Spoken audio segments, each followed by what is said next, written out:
ഇനി നമ്മൾ 9ാമത്തെ ചോദ്യത്തിലേക്ക് പോവുകയാണ്. അപ്പോൾ 9ാമത്തെ ചോദ്യം ഇതാ പറയുന്നത്, let PQ be a chord of the hyperbola perpendicular to the x-axis such that OPQ is an equilateral triangle, O being the center of the hyperbola. If the eccentricity of the hyperbola is √3, then the area of OPQ ആണ് നമ്മളോട് ചോദിച്ചിരിക്കുന്നത്. അപ്പോൾ ഇവിടെ നമ്മൾ ചെയ്യുന്നതിന് മുന്നേ നമുക്ക് eccentricity of the hyperbola തന്നിട്ടുണ്ട്. അപ്പോൾ eccentricity equal to √1 + b² / a² എന്നാണ് അല്ലേ. സോ എക്സെൻട്രിസിറ്റി √3 തന്നിട്ടുണ്ട്.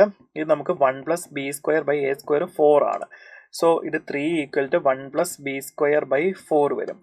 സോ നമുക്ക് ഇത് 3 ഇത് 4 + b² / 4 that is equal to 12 = 4 + b² എന്ന് വരും. സോ b² = നമുക്ക് എത്ര കിട്ടും? 8 എന്ന് കിട്ടും. b² നമുക്ക് എത്ര കിട്ടി? 8 എന്ന് കിട്ടി. ഓക്കെ, അങ്ങനെയാണെങ്കിൽ നമുക്ക് ഹൈപ്പർബോളയുടെ ഇക്വേഷൻ ജസ്റ്റ് ഒന്ന് എഴുതാം. ഹൈപ്പർബോളയുടെ ഇക്വേഷൻ എങ്ങനെ വരും? x² / 4 - y² / 8 ഈക്വൽ ടു നമുക്ക് എത്ര കിട്ടും? 1 എന്ന് കിട്ടും. ഓക്കെ, സോ ഇതാണ് നമ്മുടെ ഹൈപ്പർബോളയുടെ ഇക്വേഷൻ.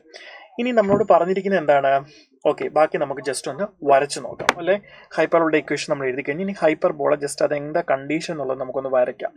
അതായത് നമുക്ക് ഇവിടെ തന്നിരിക്കുന്ന കാര്യങ്ങൾ എന്ന് പറയുന്നത് ആക്സിസിലുണ്ടെങ്കിൽ ഇവിടെ താണ്ട് ഹൈപ്പർബോള ഇങ്ങനെ ഉണ്ടെങ്കിൽ നമ്മളോട് ഇവിടെ പറഞ്ഞിരിക്കുന്ന കാര്യം എന്താണ്? ഒരു കോഡ് നമുക്ക് വരുന്നുണ്ട്. Okay, ready? Let PQ be a chord of the hyperbola perpendicular to the x-axis. Okay, അങ്ങനെയാണ് പറഞ്ഞിരിക്കുന്നത്. അപ്പം x-axisന് പെർപെൻഡിക്കുലർ ആയിട്ട് എന്തുണ്ട്? ഒരു കോഡ് PQ വരുന്നുണ്ട്. ഓക്കെ, PQ എന്ന് പറഞ്ഞൊരു കോഡുണ്ട്. ഇത് P, ഇത് Q. ഓക്കെ, ദെൻ എന്നിട്ട് OPQ is an ഇക്വലാറ്റർ triangle, O being the center of the hyperbola. അപ്പോൾ ഇവിടെ O ഉണ്ട്. ഈ OPQ എന്ന് പറയുന്നത് എന്താണെന്നാണ് പറഞ്ഞിരിക്കുന്നത്? ഒരു ഇക്വലാറ്ററൽ ട്രയാങ്കിൾ ആണെന്ന് നമ്മളോട് പറയുന്നുണ്ട്. ഓക്കെ, അപ്പോൾ OPQ ഒരു ഇക്വലാറ്റർ ട്രയാങ്കിൾ ആണ്. ഓക്കെ മക്കളെ, യെസ്, OPQ ഒരു ഇക്വലാറ്റർ ട്രയാങ്കിൾ ആണെന്ന് പറഞ്ഞാൽ ഈ ട്രയാങ്കിളിന്റെ ആംഗിൾസ് എല്ലാം 60-60 ആയിരിക്കും. അപ്പോൾ ഇത് ഹാഫ് ആംഗിൾ വന്നിട്ട് നമുക്ക് 30 ചെയ്ത് കിട്ടും. റെഡി ആണല്ലോ? ഓക്കെ, അപ്പോൾ ഇത്രയും കാര്യങ്ങൾ നമുക്ക് കിട്ടിയിട്ടുണ്ട്. ദെൻ ഇത് നമുക്ക് OA, ഇത് നമുക്ക് PM എന്ന് കൊടുക്കാം. ഓക്കെ, നമുക്ക് എളുപ്പ വഴിക്ക് ഓർത്ത് വയ്ക്കാൻ വേണ്ടി M എന്ന് കൊടുത്തു. അപ്പോൾ പറഞ്ഞിരിക്കുന്ന കാര്യങ്ങളൊക്കെ നമ്മൾ ചെയ്തിട്ടുണ്ട്. ദെൻ നമുക്ക് ഏരിയ ഓഫ് OPQ വേണ്ടത്. എന്താണ്? ഈ ട്രയാങ്കിളിന്റെ ഏരിയ വേണം. ഏരിയ ഓഫ് എ ട്രയാങ്കിൾ നമുക്കറിയാം. ഇതിന്റെ ഈ ഹാഫ് പോർഷൻ കണ്ടുപിടിച്ചാൽ നമുക്ക് ഇത് കണ്ടുപിടിക്കാൻ എന്ത് ചെയ്താൽ മതി? 2 കൊണ്ട് മൾട്ടിപ്ലൈ ചെയ്താൽ മതി. അപ്പോൾ ഏരിയ എന്ന് പറഞ്ഞാൽ നമ്മൾ എങ്ങനെയാണ് ചെയ്യുന്നത്? 2 × 1/2 × BH അല്ലെ, ബേസ് ഇൻറ്റു ഹൈറ്റ് ആണ് നമുക്ക് വേണ്ടത്. അപ്പം 2 × 1/2 എന്ന് പറയുമ്പോൾ നമുക്കത് കട്ടായി പോകും. പിന്നെ ബേസ് ഇൻറ്റു ഹൈറ്റ് എന്ന് മാത്രമേ വരുള്ളൂ. റെഡി അല്ലേ? ഓക്കെ, അപ്പോൾ ഇത് ബേസ് ഇൻറ്റു ഹൈറ്റ് ചെയ്താൽ നമുക്ക് എന്ത് കിട്ടും? ഏരിയ കിട്ടും. ഇപ്പം ബേസും ഹൈറ്റും എന്താ? ഇത് ബേസ്, ഇത് ഹൈറ്റ്.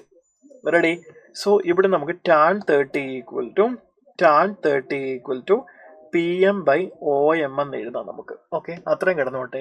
ഇനി നോക്കിയേ, ഈ ഹൈപ്പർബോളയുടെ ഒരു ജനറൽ പോയിന്റ് നമ്മൾ കണ്ടുപിടിക്കുന്ന പാരാമെട്രിക് ഇക്വേഷൻസിലേക്ക് നമ്മൾ പോയാൽ നമുക്ക് ദാണ്ട് ഇവിടെ എയും ബിയും ഒക്കെ നമുക്ക് തന്നിട്ടുണ്ട്. സോ നമുക്ക് എന്ത് ചെയ്യാം? ഇവിടെ A sec θ അല്ലേ. സോ നമുക്ക് 2 sec θ വരും. ദെൻ B നമുക്ക് 2√2 വരും. 2√2 നമുക്ക് tan θ വരും. ഓക്കെ, സോ ഇതാണ് നമ്മുടെ പാരാമെട്രിക് ഇക്വേഷൻ. ഇത് വേണം നമ്മൾ അറിഞ്ഞിരിക്കണം. സോ നമുക്ക് എന്ത് ചെയ്യാം? PM/OM PMന് പകരം നമുക്ക് എന്ത് കൊടുക്കാം? 2√2 tan θ അല്ലേ. 2√2 tan θ. ഇങ്ങനെ അടുത്തത് 2 sec θ വരും. റെഡി അല്ലേ മക്കളെ? സോ അപ്പോൾ ഇത് നമുക്ക് solve. This is equal to നമുക്ക് 1/√3 എന്ന് എഴുതാം. ക്ലിയർ അല്ലേ? tan 30 1/√3.